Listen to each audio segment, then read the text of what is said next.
I told you, we're going to unpack a lot of things today and this afternoon because it's holiday. It's Jamhuri Day. Sit down, relax, and enjoy the show because the gentleman we have is a man of all seasons. Karibu sana Bwana Mwaluda. Welcome to Spice Drive. Of course, you know our show is one of the best conversation shows in the country, and we try to indicate and say. So maybe a quick introduction to people who would like to know who is Jacob Mwaluda. Yes, so my name, as you've been told, is Jacob Mwaluda Kipongoso. Yes.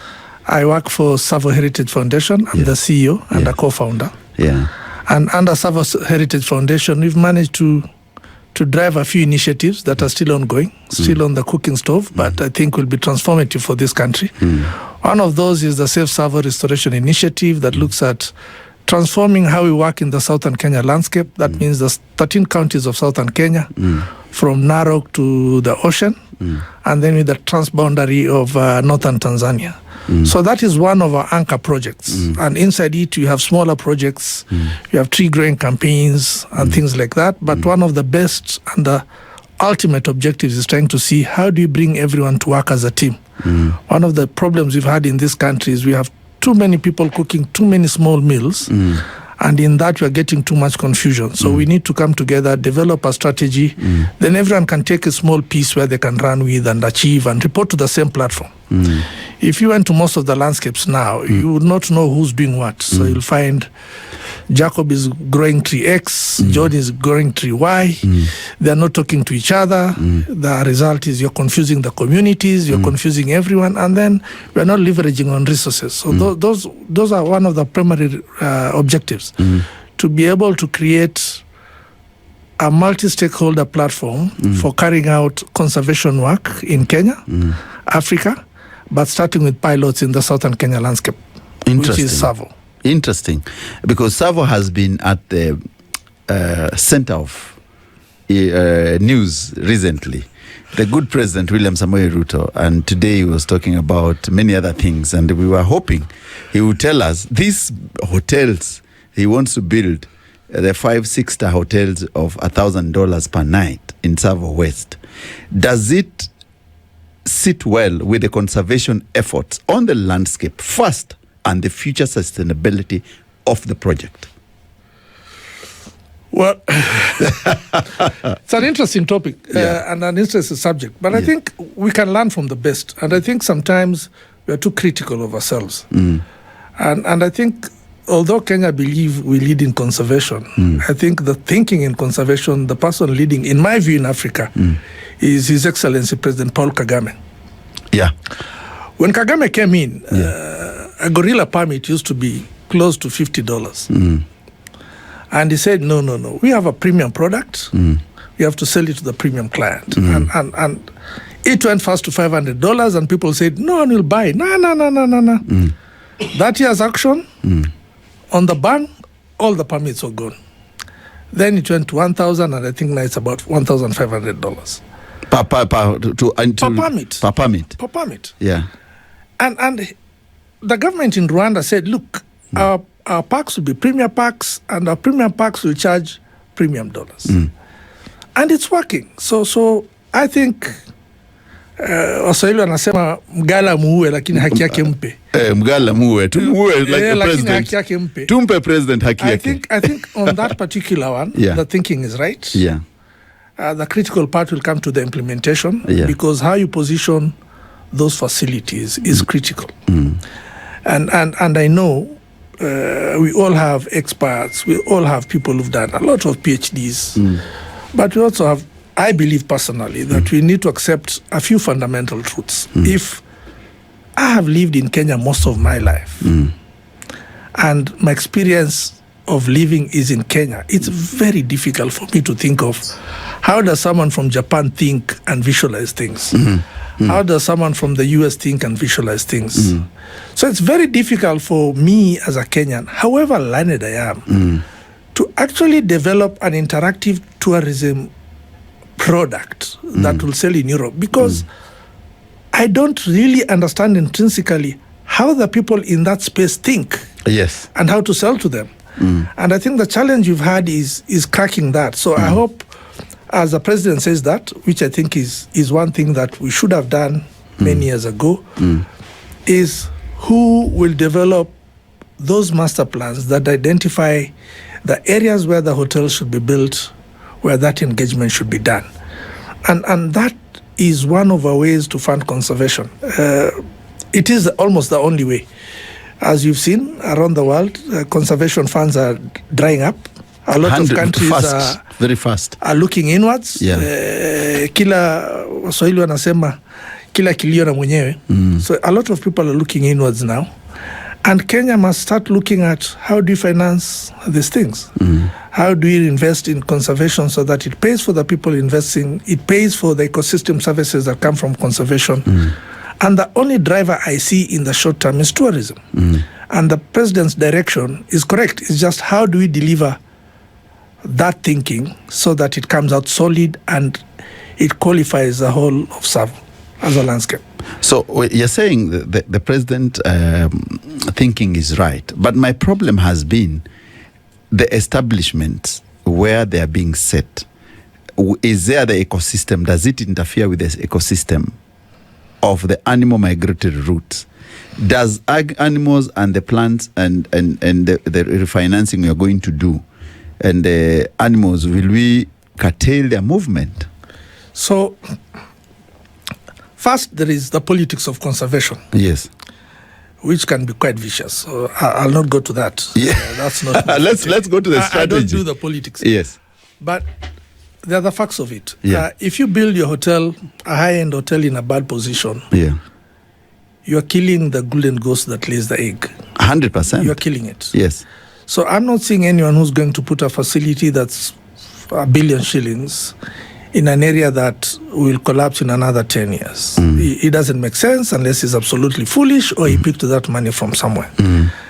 But all said and done, we also understand that business and business people in their quest for profit sometimes forget everyone else and just focus on their profit to the detriment of everyone else. So what I would like to see is a commitment from government that we will have an all-inclusive tourism, an integrated tourism master plan for the southern Kenya rangelands, for that circuit, so that as a client leaves Mombasa, there is a very determined route of how they travel and hotel options that are there. Because at the moment, Tsavo is has very minimal infrastructure, so to speak. The bed nights are cheap. Tsavo is still being sold as a cheap destination. So I think what the president is doing is a good deed. Tsavo is big. Tsavo National Park is the size of Rwanda. A lot of people don't know. Size of Rwanda? It's the size of Rwanda, yes. That's what it is. Oh my goodness. It also takes up 67% of the county of Taita Taveta. 67%. That is what the national park takes.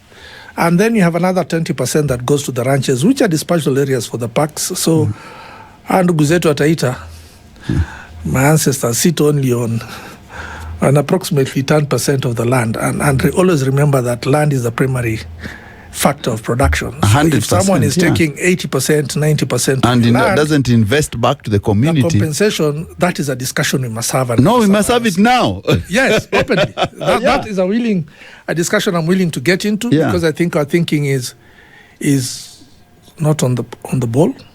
And I think a day before the president spoke to it when he said, what are the revenues to share from the park? Because he has been told by everyone else there are no revenues. But I think as a country we need to think, and I think as a people and a community we need to think. Yeah. Kenyan tourism by 75% is driven by wildlife. That's data. You can interpret it any which way you want, but those are figures that are there. Yeah. And those are government figures, those are not mine. So 75% of your tourism, equivalent about 345 billion Kenyan shillings, is tourism based, is wildlife based. But what is interesting is 65 to 70%, depending on whose research you're reading, of the wildlife live outside the protected areas. Oh. Interesting Yeah. observation, because Yes. yeah, These outside areas belong to the county governments. yeah, So what for me has always been perplexing and a bit annoying is you have 65% of the wildlife and you're running to look for grabs from the guy who has 25% of or 35% of the wildlife. It does not make sense. it doesn't at all. 100%. Asante. It doesn't. So what county governments should be asking ourselves and should be asking themselves and the communities is, if 65% or 70% of the wildlife is in my community areas, I should be getting the government fighting to take money from me, not me taking money From the government. 100%. It's a no-brainer. It's a no-brainer. But we have to agree also, traditionally, politically, we are lazy. There's a statement you made, and I was like, wow. We are not lazy. People from Taita are not lazy. We are just saying that tunaenda pole pole. Proceed. Actually, I was not talking about the people from the Taita. Yes. I was saying, I think we are talking about, Yeah. we have 70 almost % of the wildlife outside the protected areas, Yes. in community areas, which Yeah. are areas managed and run by counties. And then we have 30% of the wildlife in the government protected areas, and all the counties are running to the government fighting for revenues.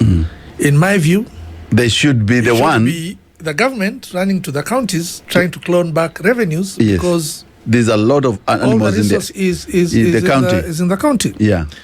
But we also understand the problems that counties are facing in this space. Yeah. One of the things is the politics of process. Yes. You're going to tell a county maybe to allocate 200-300 million shillings to develop comprehensive master plans for wildlife, for tourism. Yeah. And that becomes a very hard sell in the assembly. If you look at the trajectory of our county assembly budgets, Yes. and I've had the pleasure of looking at that 5 years ago or so, at the beginning of evolution, we like investing in hardware, but not in concrete plans that drive us forward. So you'll find that for any governor, even if he believes that could happen, that becomes difficult. So it's important that the national government now comes in, helps the counties develop the basic plans that makes it exciting for counties to invest, so that counties can start making money from wildlife through tourism, and stop demanding for parks, because this demand for Amboseli, The demand for Masai Mara. Yeah. and for Tsavo, And there's also the one in Homa Bay is called what? there are very many. These demands are not about the parks. These demands are twofold. Yes. It's a demand for the control of the money, Yes. and a demand for the control of the employment opportunities. And given our politics, which we all understand, that becomes a very risky trajectory to take for conservation. You like that conservation to be managed by an entity that's national, with all its challenges, but it won't have as many challenges as when it's domesticated. But all said and done, the communities living with wildlife must be given adequate compensation. Now, this compensation can be twofold. And sometimes when you talk compensation, you tend to think everyone should be given 10 shillings. The problem with giving people 10 shillings makes people lazy. And then the benefits are not long term. And I'll give you an example. If you give 10 people in a ward bursaries, those bursaries are to those individual families, and the rest of the people feel nothing. So you are not really causing impact. So maybe we should become more innovative and say, in communities living with wildlife, then either through a different agency or through whatever mechanism, all hospitals, all dispensaries should be manned and funded by the wildlife enterprise, so that anyone in that area who is sick goes to a hospital as is guaranteed of getting medicine. Then they'll start saying, hawa nyama wetu wananitunza na wananiweka. That is number one. Same for education. Rather than giving token bursaries, why don't we have the people living in wildlife areas having special schools built to support them, so that you're not giving, because now bursaries are being used to play politics, but you're saying any kid within the wildlife Vicinity, community area who hits a certain number of score, automatically qualifies to the school, and in this school it's funded by conservation, so that the people start saying, we can see what this wildlife is doing for us. Because we cannot, and I come from Taita, my mother cannot relate wildlife and community services. And when you ask, they tell you, oh, but the money goes to the exchequer and the exchequer funds. That is too long a story. We want to see real impact, real ile tunaona. So it would be different if all the ambulances in the wildlife community areas are KWS. Then someone will say, nikibebwa na ambulance, nimebebwa na wale wanyama. And I'll give a very foolish example. How many people are killed by cows annually? Livestock. Yes. In this country. Do you know the number? No. Are you saying the cows don't kill anyone? They kill people. They do. They kill Why people. don't they hear about it? In fact, they killed for one night. Because the cows Ni yangu. ni yangu ina maziwa ina nini. Na ni yangu. Yeah. Kwa hivyo imeniua mimi na ni yangu. Yeah. So we deal it locally. Yes. But when you're killed by an elephant, Yes. it's you and cry because hii ndovu si yangu. Compensation. And compensation. Now we are getting a compensation bill that is at 5B plus annually. It's unsustainable. So until we get to a point where the people start thinking, this elephant is mine, I can keep it. and I can keep it, and I Yeah. must protect it because it has benefits for me. Those benefits will not come from handouts. Those benefits will not come from giving counties money meant for wildlife. Those benefits, in my view, will come from people getting direct benefits, saying, watoto wetu wanasomeshwa na wanyama na ndovu, watoto wetu hospitali zetu Tibiwa na dawa ndovu. na simba na ndovu, so that you start feeling it's important. And I think in conservation we're getting a few things wrong. We have a few things right, but we're getting a few things wrong. And I'll tell you an example which is very logical, but it's very painful. If a person is killed by an elephant, bad luck, bahati mbaya, and an elephant has trampled on a person, you will give a call, and within an hour, 2-3 hours, there will be a land cruiser that will come to pick the body. Now, the technical aspects of picking a body, you need any vehicle that can pick a body and take it to the mortuary. That is the technical aspect of it. Yeah. The social feeling part of that process is ni gari gani imekuja kuchukua mtu Yangu. and the respect attached to that. So usually, because KWS is hard pressed for vehicles, conservation is really stretched for vehicles, they normally pick the standby vehicle, which is the oldest pickup in town, in the station, to go pick the body. But to my villager, uncle or grandmother, what they see is a very old vehicle picking the body. Wanakosa Heshima. heshima. But if an elephant is killed, within 30 minutes, there'll be 2-3 helicopters. Yes. There'll be all the new land cruisers there. What is the technical explanation for that? They need to chase the poachers. They need to find out who did. So to do that, you need equipment and machinery that can move fast and is reliable. Because this is hard work. But to my mother or my grandmother, ndovu yao wanaletea ndege. Mimi naletea gari nzee. And these are perceptions that as a country we must start dealing with. Yes. And for me, that's why I'm saying we should have in all wildlife communities living with wildlife, we must have ambulances by KWS. So and that's why I wanted to look, and you've touched about animal wildlife people wildlife conflict and the numbers. I know they're very high, especially in Tsavo area, because most of the animals, you said 65% live outside the restricted area. Yes. So there's definitely this conflict of human and animal, and there's casualty and death. Yes. And we need to know the numbers and how we can stop that. And also you talked about refinancing and making sure that these parks are basically self-reliant and the counties can actually get more money from them.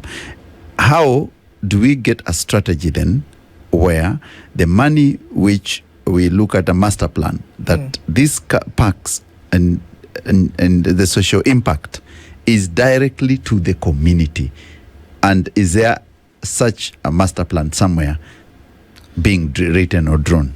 They're there, but they're not as they should be. And I'll talk to Tsavo because I know Tsavo. The Masai Mara area is doing a bit better. Not very well, but a bit better. I think the Northern Rangelands is doing very well. Very well, of course, because of this one. Oh, fantastic, Yes, organized. but we have to ask ourselves, is it our thinking that is wrong? Is it the people who are running them also? Or is it our thinking that is wrong? Yeah. And I'll give you an example. We've all, by luck, stayed in a hotel. Yeah. You cannot stay in a hotel for 3 days. By day 2, you're bored. 100%. Siku ya kwanza unatandika chakula because it's nice. Yeah, it's something fresh, Yes, new. all the people there look nice, beautiful. By Yes. day 3, they're all looking kawaida. Monotony. Monotony. The food looks very bad. Yeah. Yes. You're looking for mahamri or party. Pass. Yeah. So, and then the sun sets up from the same area. So you get bored. Yeah. One of the problems we have in southern Kenya is the facilities are not enough. We have very few facilities, and also times have changed. So those days of 100-room hotels, 200-room hotels, those days are gone. A long time ago. People are now looking for exclusive experiences. So the hotel that you'd go for now is a hotel that has 20 beds. Yeah. But then the catch is to make many of those 20 beds in an organized manner, so that today I sleep in Hotel A, I leave tomorrow afternoon, I go to Hotel C, Yes. D, E, so that then the Tsavo itinerary becomes a 7 to 14-day itinerary. Yes. Unlike currently where it's on a good day a 2-night itinerary, 3 days. Yeah. So we are not keeping the guests there long enough for us to milk the money. Yeah. And therefore the counties don't have monies, the communities do not get the revenues, because they'll go to Taita Hills, Salt Lake, or they'll go to Voi Wildlife, they'll go to Voi Safari Lodge. The experience just after a time gets boring. Yeah. So we need to develop A package, a proper. package, especially in the community areas. Yes. And I'll give you, there are ranches in Kajiado, 5,000 acres with 5-6 hotels. Yeah. And minimum they charge $500 a night. Most of the hotels in Tsavo, the normal ones, on average $120, $150, and they struggle. There is a player who's come into Tsavo and just done a small unit, 20 beds, more like a hobby than a serious enterprise. They are on, if I'm not wrong, 85% occupancy in the year, and they are on 50,000 plus. And he could actually charge 100,000 Kenya shillings if he wanted. You just see he is not interested in driving the prices. He's full. You have to book and cry for space in that hotel.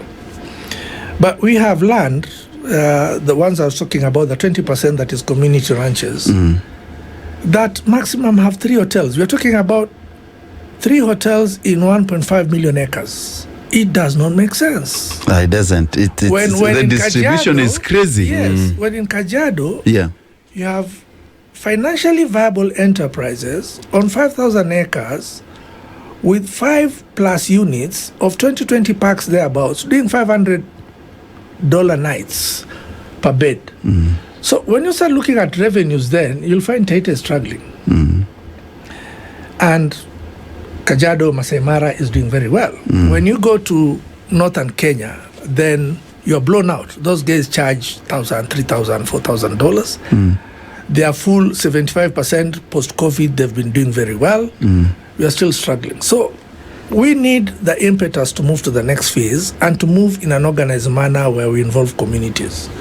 When, in my view, where I see it is, when you say involve communities, do we mobilize these communities into SPVs, special vehicles, where your minimum investment can be 1,000? Put them together, give them expertise, do a good master plan, let them build these hotels, then hand over these hotels to professional companies, the Marriotts, the Ritz-Carltons, to run.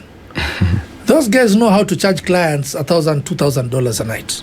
Because of the name. Because of the networks. It's all about networks, my brother. And the name too. Yes. I would like to sleep in Ritz-Carlton. Yes, because but I cannot want to live in Moshada Enterprise. If you are born in, I was born in a place called Msaw in Taita Taveta. Yeah. All my friends will be from Msaw. Yes. I'm sure there's no billionaire from Msaw. So if I built a hotel, who do I invite to come there? Guys from Msaw who can only afford They can't 50. expend that. They can 5,000 bob. Yes. It's Airbnb rate. Yes. So you build these hotels under guidance of those guys. Yeah. There are almost no hotels now building units. They all are running management contracts. Then let's go to the rest of the world and get management contracts for these things. So that when the profits come, yule mama kijijini, They benefit as well. They benefit. Yeah. Not all these hotels being owned by Jacob or by you because you are the finances, but the community feels.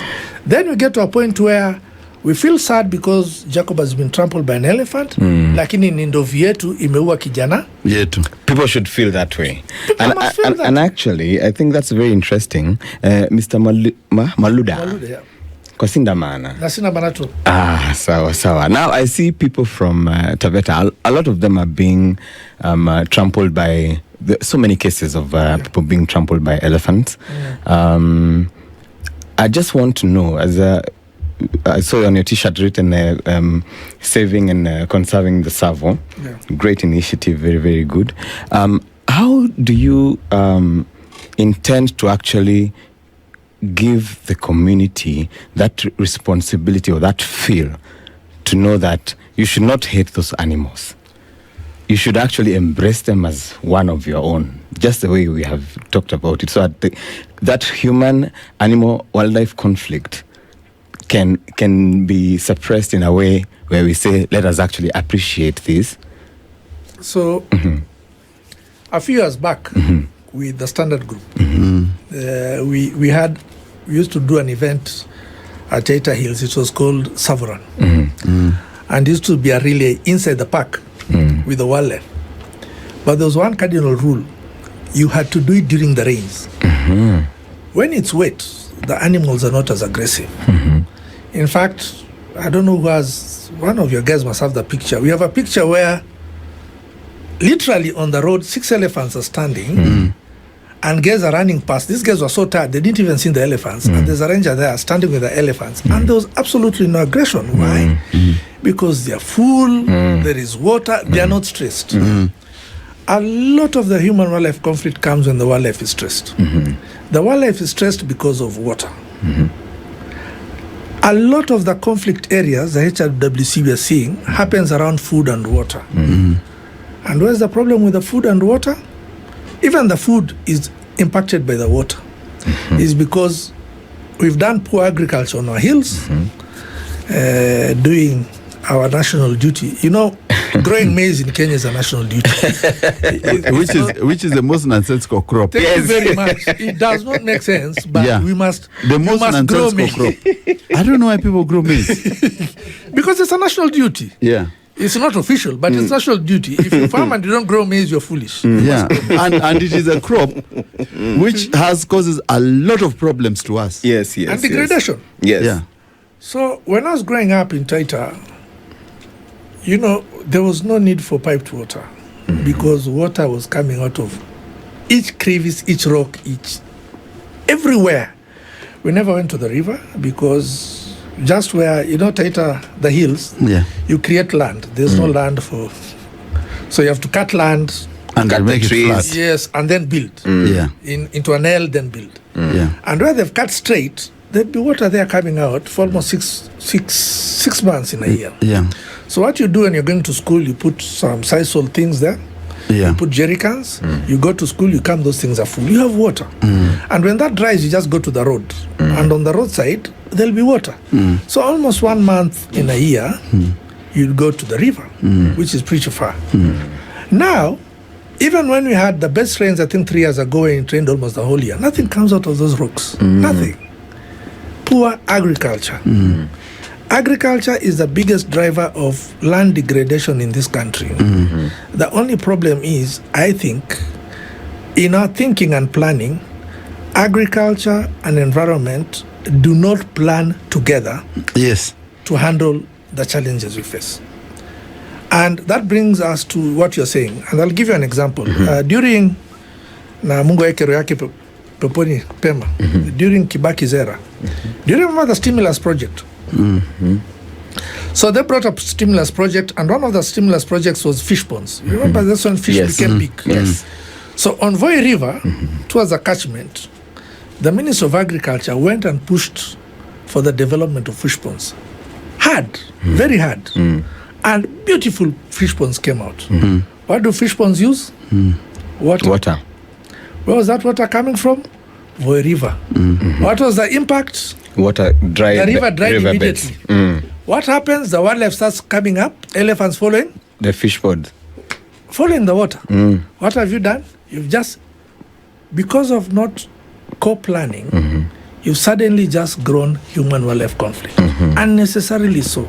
And from that, Voi River has never recovered. As we speak today, there's barely any water there. You see? Because people diverted it. Yes, into fish ponds. In fish ponds. So, The encroachment. so is it a problem that can be resolved? If we got serious, we can resolve that in exactly 6 months. Why? This is not guesswork. It's been done in China. Basic conservation work can reverse and restore rivers pretty fast. It's been done in China. It's been done in India. It's been done in Ethiopia.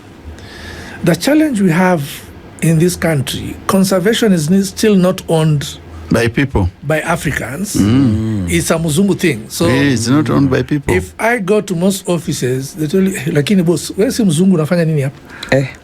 They tell you openly. I mean, most of them will be my classmates and they'll be laughing. Wacha hii kitu ya wazungu. Because we do not own conservation, and it is from the policy perspective.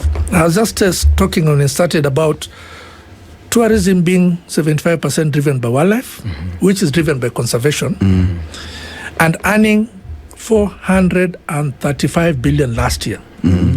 What is the investment into conservation? Minimum. 13 billion. 2%. How? So how do you grow when you're not investing? You're not putting money and you're in. leaving all conservation work to donors. You can't. But that's what we've done. We've left a huge chunk, 80% of conservation work in this country, to donors. And if you go to communities, to organizations, if they talk to you openly, they tell you this is a donor thing. You are here donors. Until and unless corporate Kenya starts owning conservation, because it is life and death for this country, we are heading to a very, very difficult place. Very difficult place in the future. So is it difficult to change that perception? Yes and no.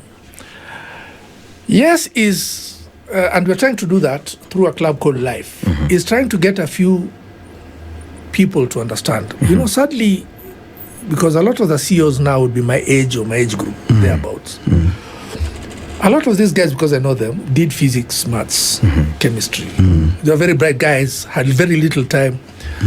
Most of them left biology in standard 2, from 2. So these things of climate change and the role of soil, the role of water, the water cycle, carbon cycle, is not in their mix. So we need to get them to understand, number one, and we need to get corporate Kenya to start championing conservation in this country. We need to stop relying on foreign donors. Remember, when these donors come with money, it's actually their citizens who saved lunch, 2 bob, 30 bob, $1, $2, that is put together in a basket and it's brought to us. We need to start saving money ourselves to drive conservation in this country. That's when it becomes meaningful, because you and me understand the difficulties we're having. If I'm sitting in New York designing a project in Taita using satellites and virtual things, and I have a staff member here who's most likely my brother, but has to report to a boss who knows this boss wants things skewed in this way, we'll never move anywhere. And if you look around the last 60 years, what have you achieved in conservation? Really? Minimal. We are losing wildlife. Minimal. We are losing land but until the government and the people, until we start seeing the government out of that 435 billion, putting 30, 40 billion into conservation, we are heading in a bad space. And sometimes when you talk to Kenyans, they'll tell you, "Iki to Zoom conservation, it means nothing." But have you ever imagined that without proper conservation, in the next 15 years, Mombasa might run out of fresh water? What does that mean for this country? What does it mean? Yeah, because water comes from Taita. Yes, and it comes from 100% conservation. It comes from the Chulus. Yeah. So KWS has to find money to conserve the Chulus. Chulu Hills, yeah. The people who get the money are in Mombasa. And the companies in Mombasa. But that connection between Mombasa, Chulu, and the Taita Hills for water is not there. Taita is there. Initially, when I was growing up, there was no need for piped water. Now all those things are dried. So all of us now are looking at that Mzima pipe. Mzima Springs. Yes, Yeah. the pipe. The pipe. You know, the pipe that takes water to Mombasa. Yeah. The day that place gets absolutely desolate, I can guarantee you, it doesn't matter how many cops you have, how many military people you have, that community will go and approve that pipe for water because it will be an existential threat. It will be about life and death. Yes. Yeah. So as a people and as a community, as corporate Kenya, my thinking is we must start investing heavily On conservation. in conservation. Because conservation, iko kizungu mingi, but finally it's about water, hydrology. If you get water, crops will grow. If you get water, 15 billion trees will be a walk in the park. You don't need to Plant you don't even need to, trees. they'll grow. They'll grow. Take any dry patch of soil, anywhere, go fence it and just pour water continuously. Trees will grow. So our biggest problem is water. It's not trees, is we do not have enough water. So Are we investing? No. No. So, Mwaluda, I think the master plan, we talked about refinancing and the master plan and the community. And in Tsavo, the president, you said the thinking is right. Do we need to back it? Is there resources to back the thinking? And the resources are there. Are we willing To use the resources. to optimize? You see, finance is always limited, so you have to make trade-offs and choices and decide. I have to cut up so that I get here, so that because in the long term this benefit will be there. And one of the difficulties with that, sadly, is a system we adopted and not implemented properly. Sorry to say this, it's called public participation. Public participation, in my view, has not been implemented properly in this country. Because, for example, if I was to ask a journalist, where do we position a butchery? You don't know. You're on radio all the time. So you just say, put it next to my estate, because that way, nikitoka have nyumbani, traffic. So public participation must be informed also very heavily by the technical people in that space, hoping that they will also be diligent and they'll talk for communities and things like that. So in a budget that is squeezed and where everyone is fighting for a tarmac road, which is another mad thing that we have as a country, are we going to allocate money for developing things that will spur this economy moving forward, i.e. developing a comprehensive master plan? For me, it should be a no-brainer, but will it pass in parliament? Are we seeing that noise? I'm not seeing that noise in parliament. I'm not seeing that noise in any county assembly.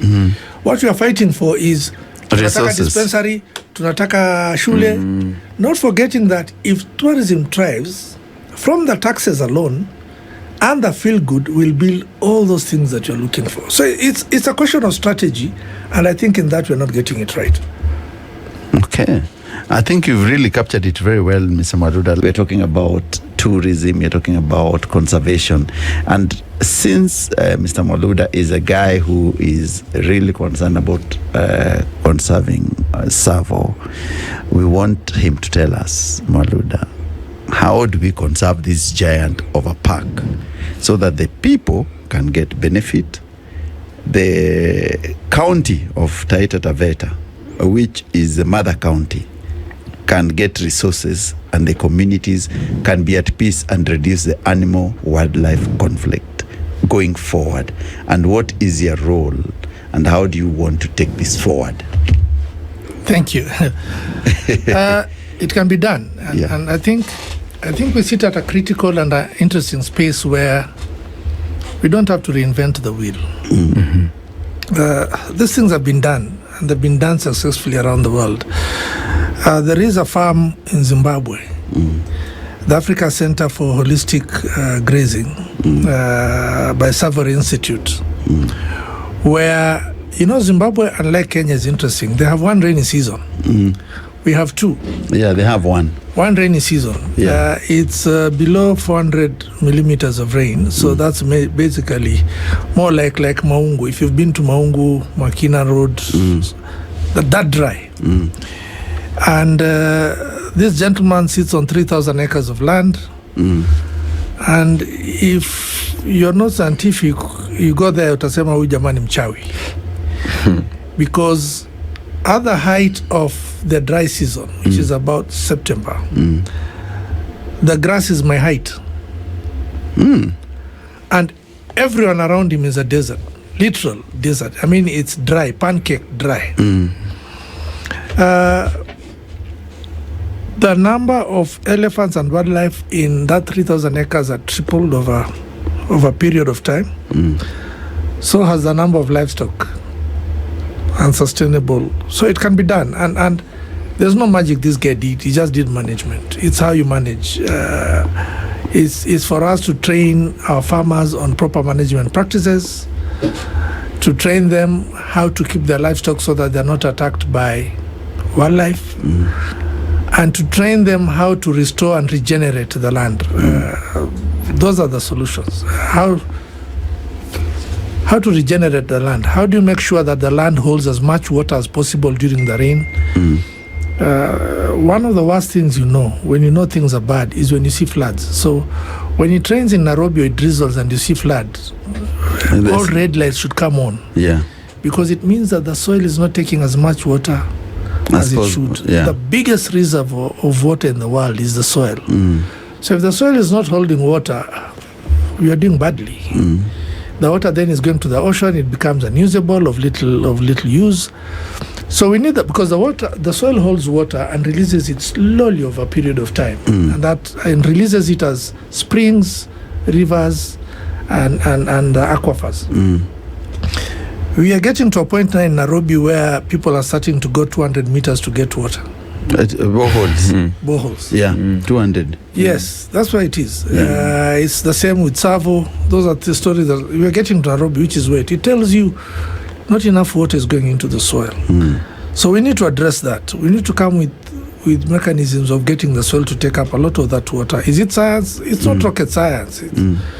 Dig trenches, dig wells that allow water to soak in. It can be done. It's been done in India. It's been done elsewhere. In China, it's been done in Ethiopia.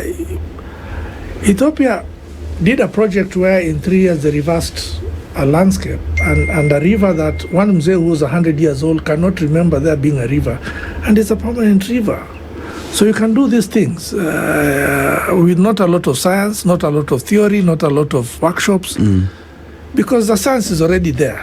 What needs to be done is already there. If you get time, just Google an organization called WOTR. It's World Organization Trust in India. It's done transformative work with minimal resources over the last 30 years, financed by Indian corporates. So for me, where I sit is conservation must become a project anchored by corporate Kenya as the lead, not government, corporate Kenya. Because that saying that we think is a joke is real. He who pays the piper Called the tune. Yes, and who pays the taxes? It's the corporates. So if Safaricom today tells GOK, hey, you guys, we need to get serious. Mombasa is drying up. Everyone will wake up. If Jacob says, they'll say, that's another guy. If the ministry says, they'll say, oh, this is another story to eat money. So we need corporates to own this and drive it. And towards that end, we as Tsavo Heritage, with a few corporates already, with a lot of support from the Sarova Group, we've launched a project that we're calling the Life Club. And we're looking to bring corporates together in an uncompetitive manner so that we can invest in nature restoration projects together. One of the problems we have in this country is Standard does its own canassery here, Nation does its own canassery there. Yes. Then Citizen does its own canassery there. the net result is zero impact. You are spreading too little money over too huge an area, then people don't see impact. People own success. So if all of us can come and forget that we compete in the space, and let's say bring all the radio companies together and say, let's invest and raise money for a model tree nursery that can produce 10 million seedlings every year, that will be given to communities in an incentivized manner so that we can track them for 5 years. We'll start slowly, but by year 4, everyone will be so excited by the success, everyone will start pumping money into it. And because success has many parents, everyone will photocopy that and it will multiply and we get success. But because we are selfish, what do? Everyone runs with the small project, the money is too little. And remember, there's a mass I was told by an old man who was convincing us to tell the ranchers to consolidate the ranches. And was showing us how we are losing money. So assume you have, in your village, in your normal village, you have your 4 cows, and you costed labor for that. And your neighbor, by the time you're doing 5,000 people, you're actually spending easily 1 million shillings as salaries for the management of the cows. If you brought them together, Yes. you'd be able to pay a good manager 400,000, and he'll deliver you value at 1,000% above what you're getting. Yes. But kila mtu anataka kaya aseme, and this is one of the things that we suffer, especially in this continent of Africa. Unataka ng'ombe andikwe jina yako, ni yangu. Look, so the choices we need to make. Do you want to call it mine or do you want the benefits and the profits? No, you just want benefits because even if we have, all of us have cows. And that's what I was telling guys the other day. That's the same discussion you're having, Mwaluda, is what I was telling my friends. I was saying, instead of buying land and subdividing it, I was telling my friends where we went, why don't we just have that land and fence it together, paddock it? Yeah? You bring your 10 cows, do the marks. Me, I do mine, Charles, C, you do S, Mwaluda does JJ. And it's obvious, we have one farm manager, one watering point. So no one digs borehole. Yes. And you have more pasture. Yes. Like communal. It's easy. So you want to have 5 cows and you lock them there and you employ someone at 10,000. Mwaluda does the same. The other one the same. So everyone is getting very little and the benefit is too small. Which could have been managed into a bigger project. So we're not leveraging the resource. Do you have enough resources for conservation in this country? Yes. Why aren't you seeing impact? Because we are misapplying the resources. We have too many actors acting individually and in silos. The cumulative impact is next to zero. What is happening? We are losing more wildlife. We are losing more land to misadvised agriculture on our national duty of planting maize. Why are you planting maize in Maungu? And from where you sit, how do the corporates respond to such an approach? You know, the world, sadly, but truthfully, and the things you can't change about this world is run on relationships. 100%. And the story you tell and the story, for example, if I told a story and the MD Standard told the story, the impact will be day and night. So it's a question of how do you get a few champions, and likely we have the MD Sarova hotels on board. We are getting a few more MDs very interested. We are hoping, we had a long relationship with Standard. We are hoping we can renew it actually. We can renew it. We can start driving this agenda. Actually, this discussion started with Standard and Sarova Hotels 7 years ago. Yeah, I remember when we did the run in the Tsavo. Yes, and if you look at Tsavo, the T was an addition of Standard because we are trying to create a word that is different in English. When it means reclaimed land, you don't save it the normal way you save money. You save it different. So we put a T to it, and there was a TSAVE. It's not a misspelling. That was an addition. So we need to go back there. But we need corporates to understand that if Mombasa runs out of fresh water, it's a crisis for all of them. It's no longer a competition issue. All banks will suffer, all insurances will suffer, tourism will die. You come like South Africa, when it hit ground zero, you get into a hotel and you're given a jerrycan of 5 liters and they're told that's your quota for a day. Who will go In to Cape Town, actually. Yeah, Cape Town. Yeah, Cape Town. Who will go to a town like that? Cape Town almost dried of fresh water. Yes. Yeah. This is a realistic threat we're feeding in Mombasa. Who is talking about it? No one. Are there documents written about it? Everywhere. Is there anyone talking about it? No. Until corporates start talking about it. Until you start investing in restoration work. And likely you can reverse some of these things in a season, in 2 seasons. It's been done in India, successfully so. Why can't we do it? Why are you going into long workshop, long conferences? Ni mutaro, chiba mtaro, contour. Let's bring the guys, they show us how to dig those things. Done. And is the government creating any agencies, especially now when you come to things like farming, and especially now that you've talked about water retention and the importance of what crops need to be actually... No, I agree with him, Solo. You know, maize was a colonial... was a World War I crop. Yeah. It came to feed us in the World War hunger. Hunger. It was Maize. a crop of disaster. Why are we still stuck on it? You see, maize, and I don't understand. Because I ask people, do you know at one time, to grow maize was a problem. You had a certificate in Kenya to... Because it is something which was brought and forced on us. Now we took it. It became a staple thing. And I don't understand. Squeeze atupandi mihogo. We don't. Those plants that actually do personally, that. I eat the brown. And I eat brown ugali. Okay. Which is more very nutritious. And there's no maize in it. And I know if you go to Taita, that's what they used to eat and mihogo. Nowadays they don't plant. Nowadays they eat ugali. So all kinds of still staple food to ugali. Where? How? National duty. And the problem with how you prepare land for maize growth. You must farm and clear everything before the rains. So when the rain comes and it's heavy, it sweeps all your good soil, everything, to the river and to the ocean. It takes 100 years almost to create an inch of soil. So you take it away in a day. It's washed away because you have to do this national duty called growing maize. Please. But to your answer, how are you moving on? If by bad luck I was the president of the Republic today, I just have one Ministry of Natural Resources that has agriculture, tourism, water, so that they can think in a unitary manner. The moment you divide these departments, the thinking is split. And we are trying to get back with one government. The one government thinking started with Uhuru, speaking up with President Ruto. But still, we need to think different. We need to think that in fact, the first point of view should be that our biggest problem is agriculture. That's where our problems are coming from.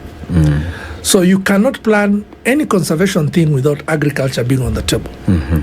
And you cannot plan any agricultural initiative without conservation being on the problem. And you must start thinking about numbers, because the policy for agriculture and the mission is increase land under agricultural production. No, the policy should be increase agricultural production, not increase land, because you can increase production without increasing the land. That's true. On the farm, I'm telling you, in Zimbabwe, the holding capacity initially and of the neighbors is 300 cows on a good year per 1,000 acres. On this farm, they can hold 17,000 cows, Shenzi cows. But they're cows. The cows will sell it for 50,000. Yes. It has no maintenance. Zero, low. Zero. Kakizaliwa kanaishi. So you just do 50,000 times 17,000. Do the maths. It's a lot of money. That's on 3,000 acres. What are we doing? Why are we looking for a Ferrari of a cow?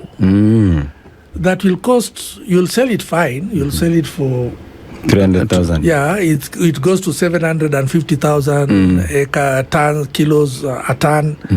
But it costs you So Ferrari much price. money. So much Yeah. money So why to don't eat. you just go to Shenzi cows that have no problem with pests, but that you can use to regenerate the land, increase production, so that we start thinking the way Southern Africa now is thinking, that cost of production on farming, especially ranching, because Kenya is 70% arid. Kenya, our national duty should be keeping cows and camels and livestock, should not be growing maize. Tuachie maize Trans Nzoia, if at all. Yeah, those wet areas. But the rest of us should be on livestock. And if you're doing livestock, then we need to get it right, so that we're looking at what is the net production value per acre, not how posh and post a picture is my cow looking. Hii feelings za kutaka kuchukua Instagram na ng'ombe ndio inatumaliza.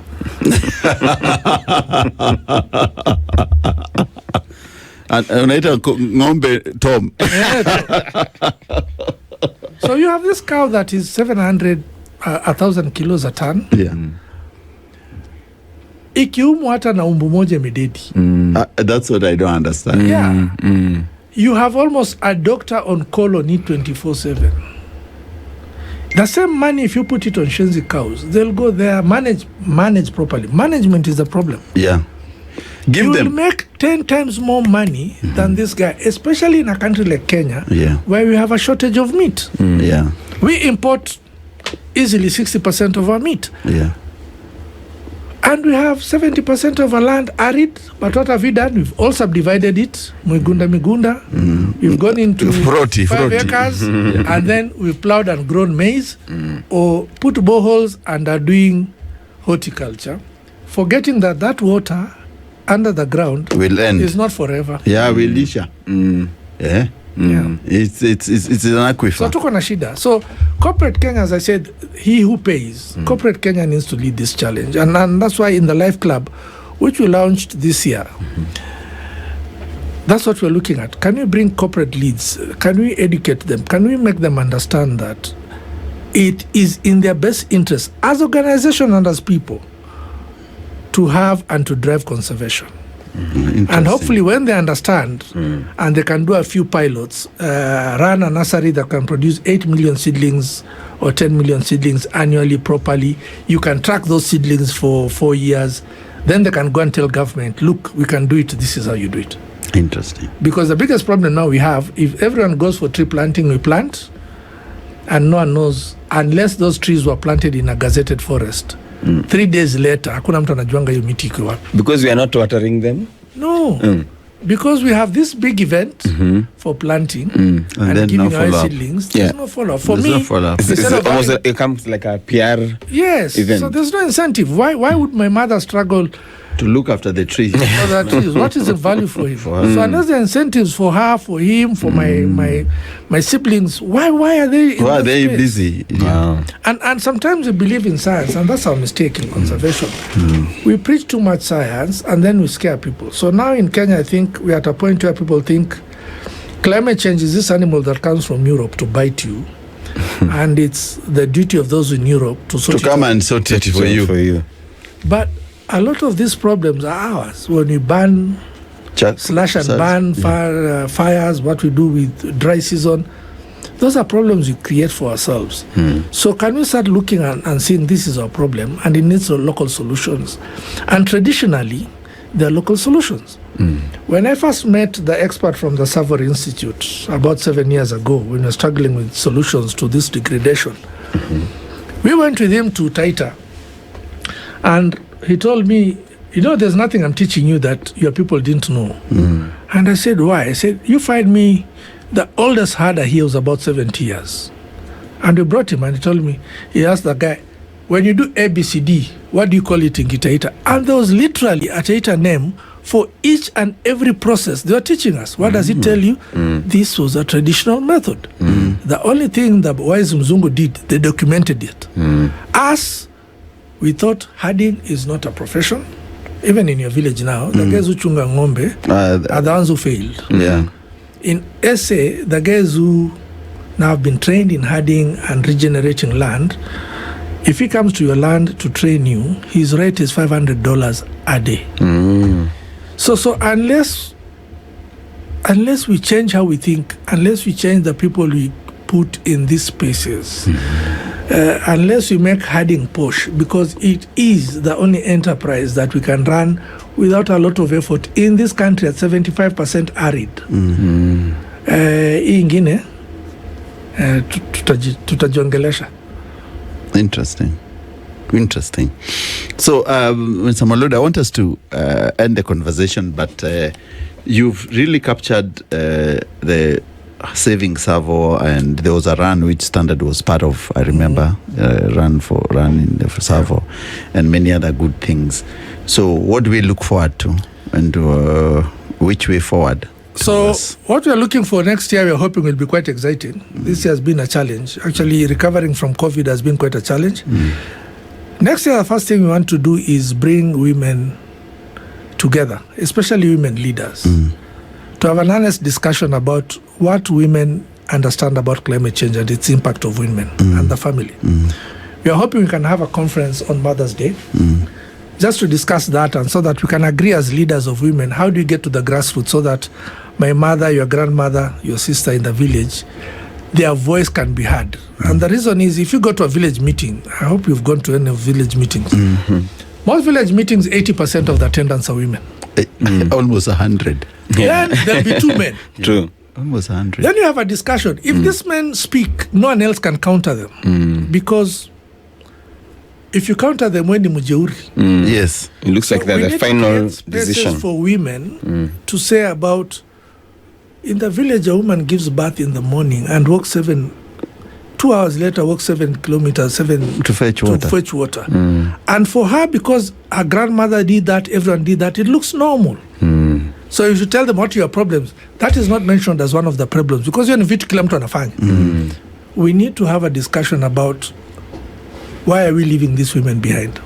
We are not going to leave them behind. So that is what we're hoping to do, and something we're calling the Dada's Climate Summit, scheduled for Sarova, White Sands, hopefully with sponsorship. If you guys come aboard and make noise for us, we can get the sponsors to have that discussion in May 10th, that weekend of the... And then hopefully have a women-only run, women-only, meaning askari, kila mtu kwa hiyo run will be a woman. So that we can show that women actually suffer the most in these climate things. The most. Then we are hoping also to have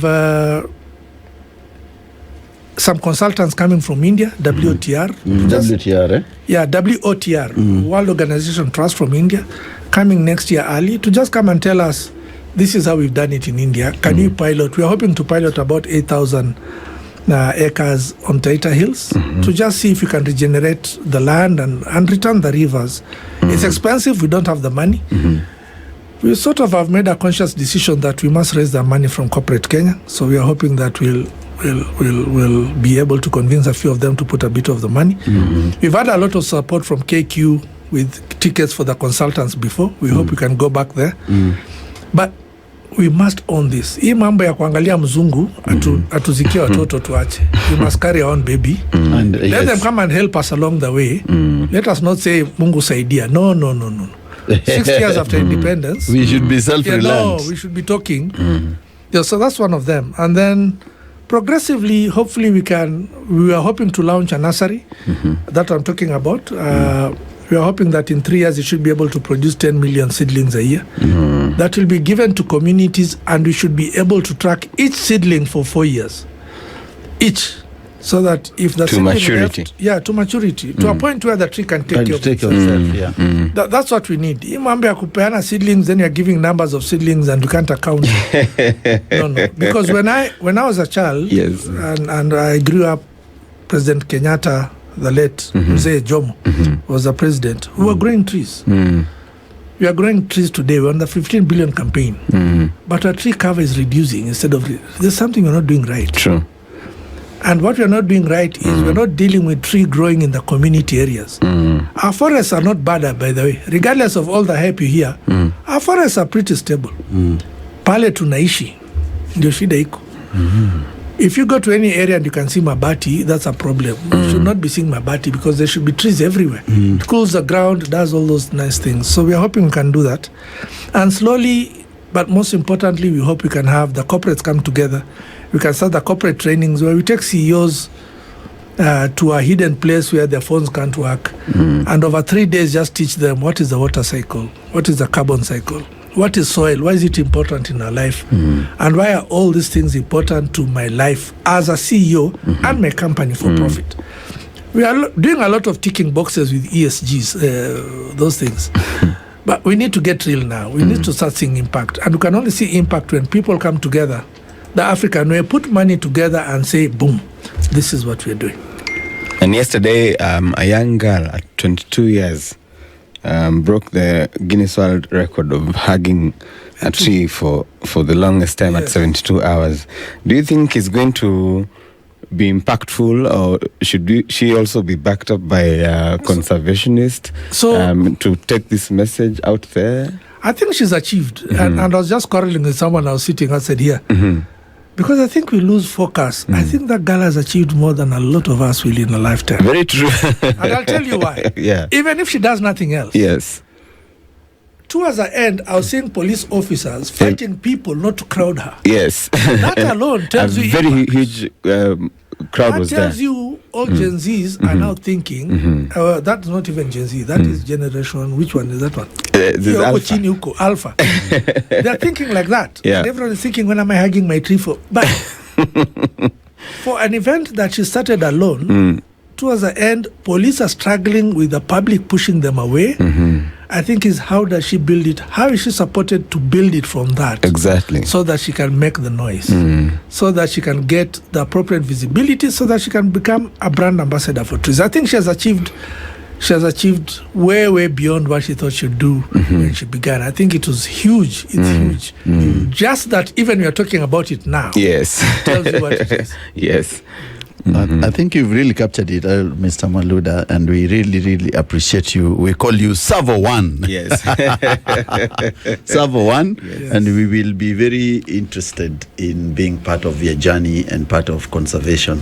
Kabisa. Personally, I do a lot of sustainability. I hope you can call me one day here and talk about Life Club. No, sure. Yeah, because that is where, that as I said, he who pays calls the shots. We must get the payers to drive this message. So I think you'll come again, we do Life Club and with a couple of other CEOs which are on board. We can come to 3 people and we tackle the issue. Very true. I think that would be the best perspective of it when we can do that. If you can get the Sarova CEO and yourself. Next year early we can do that and drive this. And drive the agenda of saving the planet, saving Tsavo. So thank you very much. Asante sana. We really appreciate your knowledge, your deep insights and bright conversation. And of course, uko na ile utaita ukarimu hapo. Just as you pen off, that soul was deadly. The DJ. Umenipeleka siku ile tulikuwa tunavaa shoti.